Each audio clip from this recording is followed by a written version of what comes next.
통일교로부터 금품을 수수했다는 의혹으로 소환 통보를 받은 전재수 민주당 의원이 경찰에 출석했습니다. 전재수 의원이 강하게 혐의를 부인하고 있는 가운데 경찰은 통일교와의 접점과 금품 전달 정황 등을 집중적으로 캐물을 걸로 보입니다. 현장에 나가 있는 최재 기자 연결합니다. 윤태인 기자. 네, 경찰청 국가수사본부입니다. 네, 전재수 의원이 조금 전에 경찰에 출석했죠? 네, 앞서 경찰 특별전담 수사팀은 민주당 전재수 의원을 오늘 오전 10시에 나오라고 통보했는데 30분 전쯤인 9시 52분쯤 경찰청의 모습을 드러냈습니다. 전 의원은 경찰 조사에 앞서 취재진에게 한일 해저 터널 청탁 대가로 2천만 원과 시계를 받았다고 하는 건 명백하게 사실이 아니라고 말했습니다. 전 의원은 통일교 측으로부터 금품을 수수했다는 의혹을 받고 있습니다. 전 의원은 의혹이 불거지고 이틀 뒤인 지난 11일 해양수산부 장관직에서 물러났습니다.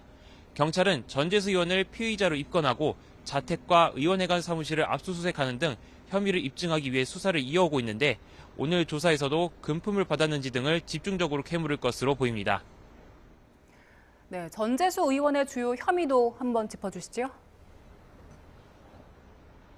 네, 지난 15일 경찰 전담수사팀은 전재수 의원에 대해 압수수색을 진행했습니다.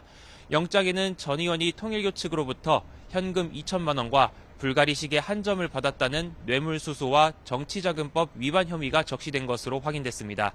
통일교가 과거 문선명 총재 시절부터 한반도와 일본 열도를 잇는 한일 해저터널 건설에 공을 들여왔는데 친문재인계 인사이자 부산에 지역구를 둔 전 의원에게 관련 현안 해결을 청탁하기 위한 목적이었다고 윤 전 본부장이 진술한 것으로 전해졌습니다.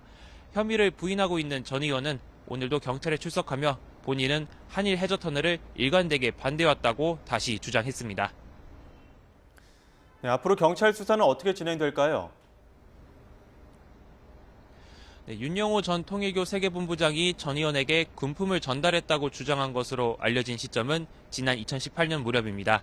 경찰이 검토한 결과 뇌물죄를 적용할 수 있다면 공소시효가 최대 15년으로 수사기간에 여유가 있지만 정치자금법의 경우엔 공소시효가 7년이라 전 의원이 금품을 받은 시점이 지난 2018년이라면 이미 공소시효가 만료됐을 가능성도 있습니다. 따라서 해저터널이라는 현안을 통일교 측이 청탁했다는 주장을 고리로 뇌물죄 적용이 가능할지가 관건인 상황입니다. 경찰은 또 어제 한학자 총재의 최측근으로 알려진 정원주 전 통일교 총재 비서실장을 불러 13시간 가까이 고강도 조사를 벌였습니다. 경찰은 정 씨를 상대로 지난 2018년부터 2020년까지 통일교 측이 전현직 국회의원에게 현금과 고가 시계를 제공했다는 의혹 등에 대해 집중 조사한 것으로 알려졌습니다.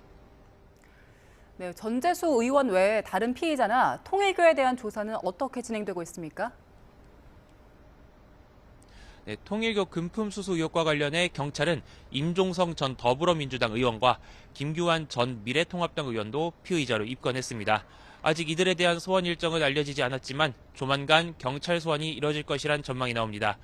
임 전 의원은 어제 기자들과 만나 윤영호 전 통일교 세계본부장과 모르는 사이라며 통일교로부터 금품을 받았다는 의혹에 대해 선을 긋기도 했습니다. 김규환 전 의원도 경찰청 앞에서 반박 기자회견을 열고 의혹을 강하게 부인하기도 했습니다. 또 지난 15일 경찰은 통일교 천정궁 등도 압수수색하면서 당시 각종 명품 등 구매 이력이 담긴 자료를 확보했습니다. 자료에는 구매처와 금액은 기재돼 있었지만 구체적으로 어떤 물건인지 적혀있진 않은 것으로 파악됐습니다. 경찰은 당시 물건들의 시세를 알아보고 통일교가 무엇을 산 건지 대조하는 작업을 하고 있습니다. 지금까지 경찰청 국가수사본부에서 YTN 유태인입니다.